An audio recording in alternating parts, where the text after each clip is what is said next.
Video யாருக்குன்னு பார்த்தீங்கன்னா, வெள்ளை சட்டையும் காக்கி ட்ரௌசருக்கு பதிலாக காக்கி பண்ண மாட்டிக்கிட்டு RSS ஜனதாவை தூக்கி சுமக்கிற இன்ஃப்ளூயன்ஸ் மார்க்கெட்டிங் பண்ண இன்ஃப்ளூயன்சருக்காக தான் இந்த வீடியோ.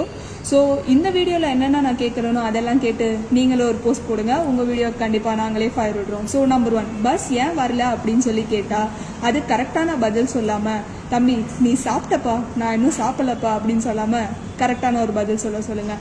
கோவை இஷ்யூவை பற்றி கேட்டால் இப்போ அட்மினிஸ்ட்ரேட்டிவ் ரிலேட்டிவாக பேசலாம், பாலிடிக்ஸ் பற்றி அப்புறமா பேசலான்னு சொல்லாமல் கரெக்டான பதில் சொல்லுங்கள். ஏன்னா பாதிக்கப்பட்டது ஒரு குழந்தை.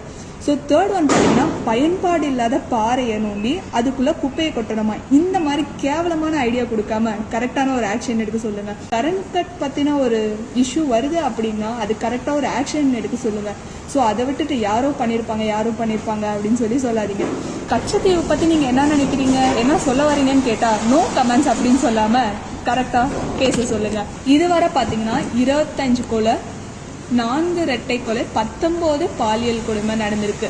ஸோ எங்கள் அண்ணன் எப்படி தெருமூவியில் ஆக்ஷன் எடுத்தாரோ அதே மாதிரி இல்லைனாலும் இந்த மாதிரி ப்ராப்ளமை ஸ்டாப் பண்ணுறதுக்கான ஒரு சின்னதாக வச்சு ஒரு ஆக்ஷன் எடுக்க சொல்லுங்கள்.